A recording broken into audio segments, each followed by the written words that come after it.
Hello everyone, welcome back to the channel, welcome back to another vlog, welcome to the last episode of Kali Puja 2024 series. ওই just একটু movie series ওইসবের ধাঁচে বললাম আর কি। আগের ব্লগটাই মানে ভাইফোঁটার ব্লগটাই ঠিক যেখানে শেষ করছিলাম সেখান থেকেই শুরু হচ্ছে এই ব্লগটা। যেমনটা বলেছিলাম, we are on the way to Sonamukhi, আমার মামাবাড়ি। সোনামুখীর যে কালী বিসর্জনটা সেটা তো ভীষণ বিখ্যাত। আমরা তো ছোটোর থেকেই অলরেডি দেখেই আসছি, সেটা দেখার জন্যই মেনলি আসা। ভাসানটা আজ না, ভাসানটা হচ্ছে ভাইফোঁটার পরের দিন অর্থাৎ কাল। যাই হোক, মামাবাড়ির কাছাকাছি পৌঁছাতেই থান্দার মায়ের দর্শন হয়ে গেল। থান্দার মা এখন যাচ্ছে বিসর্জনের পথে। বড় বড় যেসব পুজোগুলো সেই সব পুজোগুলোর প্রতিমা বিসর্জন কাল, আর বাকি যে প্রতিমাগুলো সেগুলো কিছু আজ সন্ধ্যের থেকে বেরোয়, কাল কিছু বিকেলে দুপুরের দিক করে বেরোয়, এইভাবে হয়। যাই হোক, আজই তো শেষ রাত্রি কালী পুজো সোনামুখীতে। তো আমরা ভাই বোনরা মিলে বেরিয়েছি ঠাকুর দেখতে এখন। সাথে সাথে তোমরাও দেখে নাও এই যে মামাবাড়ির পাড়ার যে প্রতিমা থান্দার মা। তো বিসর্জনে যাবার সময় মানে পাড়ার প্রতিটা বাড়িতে বাড়িতে দাঁড়ায় এবং সকলে মানে পা ধুইয়ে দেয়, সিঁদুর দেয় মাকে। আমার বাড়িতেও মামিমা, দিদা তো এখন নেই, আগে করতো, ছোটোর থেকে দেখে আসছি।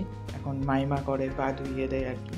এখানের প্রতিটা কালীর না কিছু না কিছু নাম আছে, যেমন বড় কালী, মাইতো কালী, সার্ভিস কালী, পায়রা কালী, রক্ষা কালী, থান্দার কালী, খুখু কালী, খ্যাপা কালী, পাগলা কালী, অট্টনগর কালী, এরকম আরও অনেক অনেক আছে। আর কিছু কিছু কালীর নামের পেছনে কিছু কিছু কারণও আছে যে জন্য নামগুলো হয়েছে, বাট অত ডিটেলিংয়ে আমার জানা নেই। তবে এই ব্লগটা পুরোটাই ভয়েস ওভারে থাকছে। আমি নিজে বলে যেমনটা ব্লগিং করি ওইভাবে করিনি, কেননা ফর দ্য ফার্স্ট টাইম সেই কালী পুজোর 7 দিন আগের থেকে যে শুরু করেছি টানা ব্লগিং করেই যাচ্ছি, তো আর এনার্জি একদম নেই ওইভাবে করার। তো সেজন্য এই ব্লগটা পুরোটাই ভয়েস ওভারে থাকছে। নো ইস্যুস, প্রতিমা দেখতে দেখতে, বিসর্জন দেখতে দেখতে এই গল্প হবে সবার সাথে।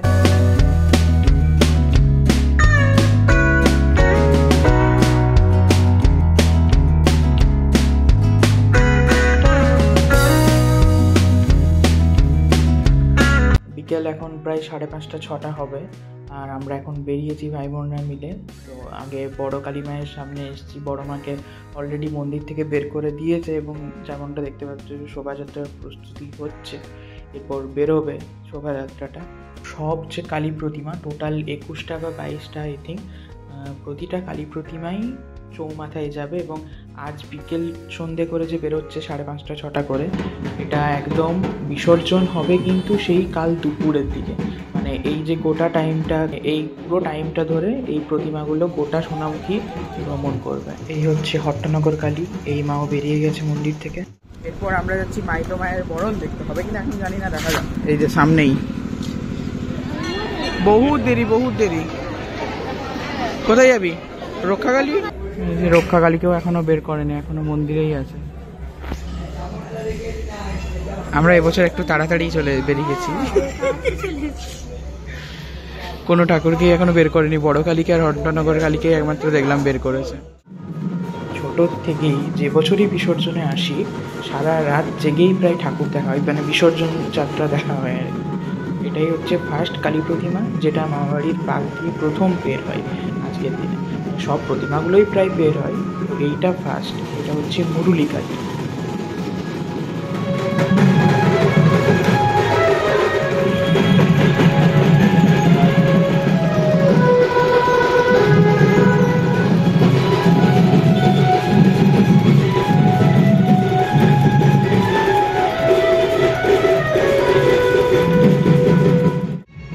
এখন যাচ্ছি হচ্ছে সামনেই চৌমাথার দিকে। চৌমাথাতেই সব প্রতিমাগুলো একের পর এক আসে সন্ধ্যের থেকে একদম রাত 3:30-4 পর্যন্ত আর কি।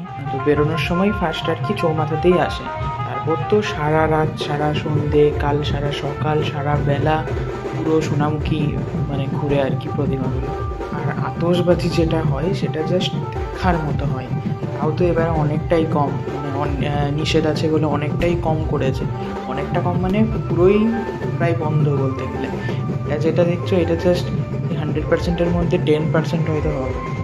এই জাস্ট একটু আগেই বড় মা বেরোলো চৌমাথা, এরপর এদিক থেকে কর্মকারপাড়া শিবদুর্গা আসছে, চৌমাথায় ঢুকবে এরপর। এই যে আজকে বিকেল থেকে শুরু হলো বাজনা, কাল সেই দুপুর বিকেল পর্যন্ত চলবে। সারা এই যে টাইমটা পুরো সোনামুখী অলি গলি সব পুরো একদম গম গম করে বাজনা। এই হচ্ছে কর্মকারপাড়া শিবদুর্গা। আর প্রতিমাগুলোর কিন্তু একটা লিস্ট থাকে কে কখন চৌমাথায় আসবে, সবাইকে একটা টাইম লিমিট দেওয়া থাকে, 8 ঘন্টা 40 মিনিট এরকম করে টাইম লিমিট দেওয়া থাকে। এই টাইমের মধ্যে চৌমাথায় এসে এই টাইমে বেরিয়ে যেতে হবে। এইভাবে সন্ধ্যে 7টার থেকে চৌমাথার যে প্রোগ্রামটা শুরু হয় সেটা চলে একদম ভোর 4টে পর্যন্ত প্রায়, কারণ একের পর এক প্রতিমা তো আসতেই থাকে। টোটাল সম্ভবত 21টা বা 22টা প্রতিমা বের হয়। কর্মকারপাড়ার শিবদুর্গা এই যে প্রবেশ করলো চৌমাথায়, এরপরেই পায়রা কালী দাঁড়িয়ে আছে, এই যে পায়রা কালীর শোভাযাত্রা, এরপরেই এটা চৌমাথায় প্রবেশ করবে। আর আমার যে মামাবাড়ি তার পাশ হয়ে প্রতিটা প্রতিমাই বের হয়। আমরা তো সারা রাত ছাদ থেকে ঠাকুর দেখি।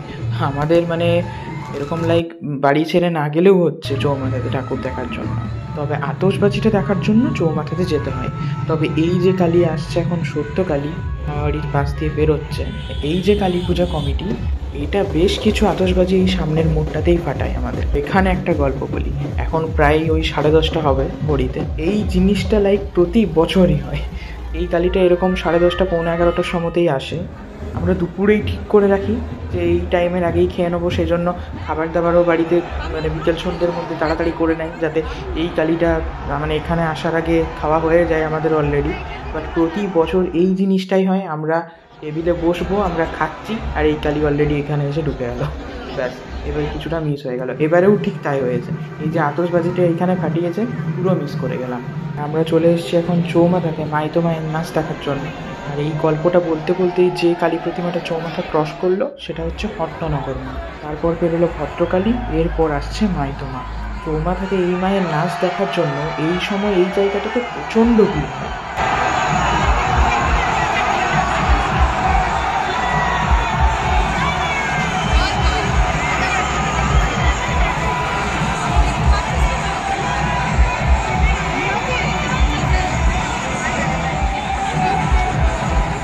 সাড়ে 12টা রাত, আর এখন মাইতো মা বেরোচ্ছে চৌমাথা, এটাই টাইম ছিল মাইতো মায়ের।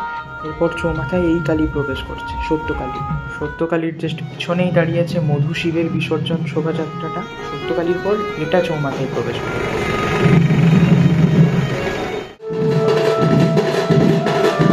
আমরা চলে এসেছি এখন বাড়ির ছাদে, আর সামনেই পাগলা কালীর শোভাযাত্রা আসছে। ঘড়িতে এখন কিন্তু রাত পৌনে 2টো, আর এখন পাগলা কালী বেরোচ্ছে, এরপরেই খেপা কালী আসবে। তো এরকম রাতে যে কালীগুলো বের হয় সেগুলো আমরা এরকম ছাদ থেকেই দেখি, উপরের ঘরে বসে গল্প করি, দেন ঠাকুর এলেই তো বাজনার আওয়াজ শুনতেই পাই, ছাদে চলে যাই। তো এটাই হচ্ছে বিসর্জনের রাতের মজা। সারা রাত গল্প করি, বিসর্জন দেখি, আর যেহেতু বাড়ির পাশ দিয়েই প্রতিটা কালী বের হয়, তো এটা আমাদের প্লাস পয়েন্ট, আমাদেরকে সব দেখার জন্য চৌমাথাতে যেতে হয় না। আর এই হচ্ছে খেপা মা। আমরা এখন নিচে চলে এসেছি, কারণ আমাদের নেক্সট প্ল্যান হচ্ছে আমরা এখন চৌমাথাতে যাব রক্ষাকালীর যে শোভাযাত্রাটা সেটা দেখতে। কেননা রক্ষাকালী এখানে আসে সেই সকালের দিকে, আর কি রক্ষাকালীর আতশবাজিগুলো দেখার জন্য মেনলি যাবো আর কি চৌমাথা।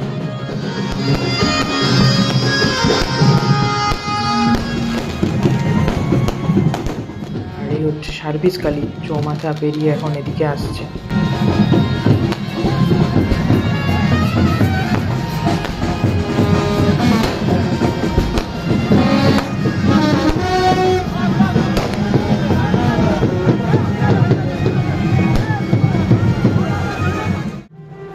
সার্ভিস কালী এই যে এইদিকে পেরিয়ে গেল, ওই দিক থেকে আরেক কালী আসছে চৌমাথাতে। রাত এখন 2টো কিন্তু পেরিয়ে গেছে, এই যে রাত 2টা 6। আমরা এখন দাঁড়িয়ে আছি রক্ষাকালী আতশবাজি দেখার জন্য। এখন চৌমাথা পেরোচ্ছে কৃষ্ণকালী। এই কালী চৌমাথা পেরোলেই আসবে হচ্ছে রক্ষাকালী। টাইমিংটা 2:15 থেকে আই থিঙ্ক। রক্ষাকালীর চৌমাথায় ঢোকার সময় শুরু হয়ে গেছে, এই যে আতশবাজি শুরু হয়ে গেছে রক্ষাকালীর।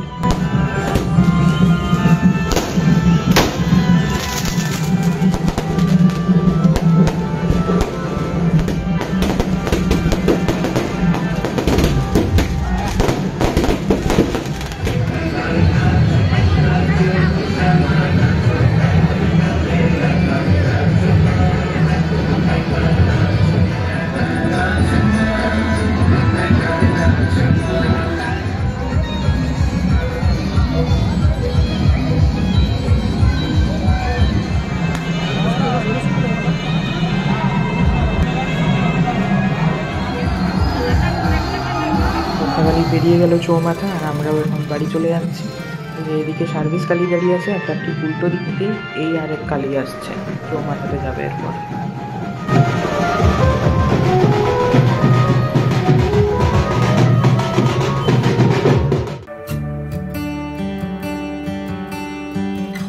নেক্সট ডে মর্নিং, সকাল এখন 6:30 পৌনে 7টা হবে।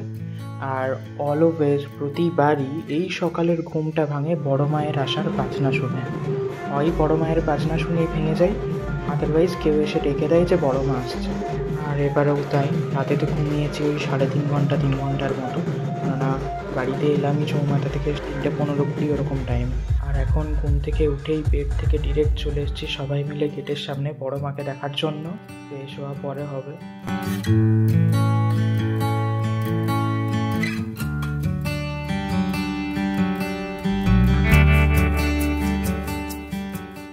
এখন 7:30 পৌনে 8টা হবে। বড় মা বেরোতেই পাশের গলি থেকে বেরিয়ে আসছে রক্ষাকালী।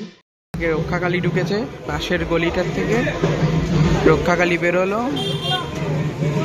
আর ওইদিকে বড় কালী আবার ফিরে আসছে ওই দিক থেকে।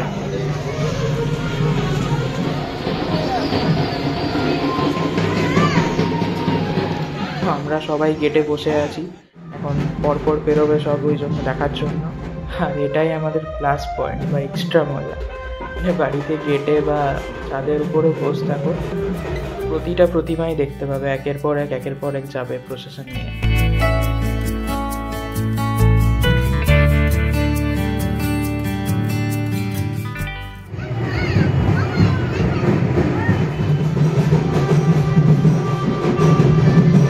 সকাল 8:30 9টা হবে, আর আমরা চলে এসেছি স্বর্ণময়ীতলাতে।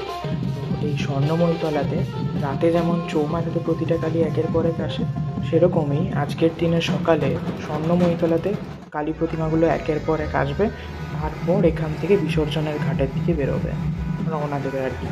এই যে হট্টনগর কালী এখন বিসর্জনের ঘাটের দিকে যাচ্ছে, আর আমরাও এখন ওই বিসর্জনের ঘাটের দিকেই যাচ্ছি।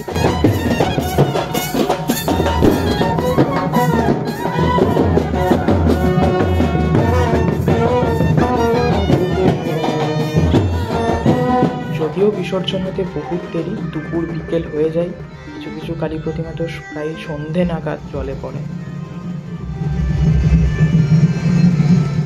হট্টনগর কালীর পরেই এই কালীর প্রসেশন যাচ্ছে।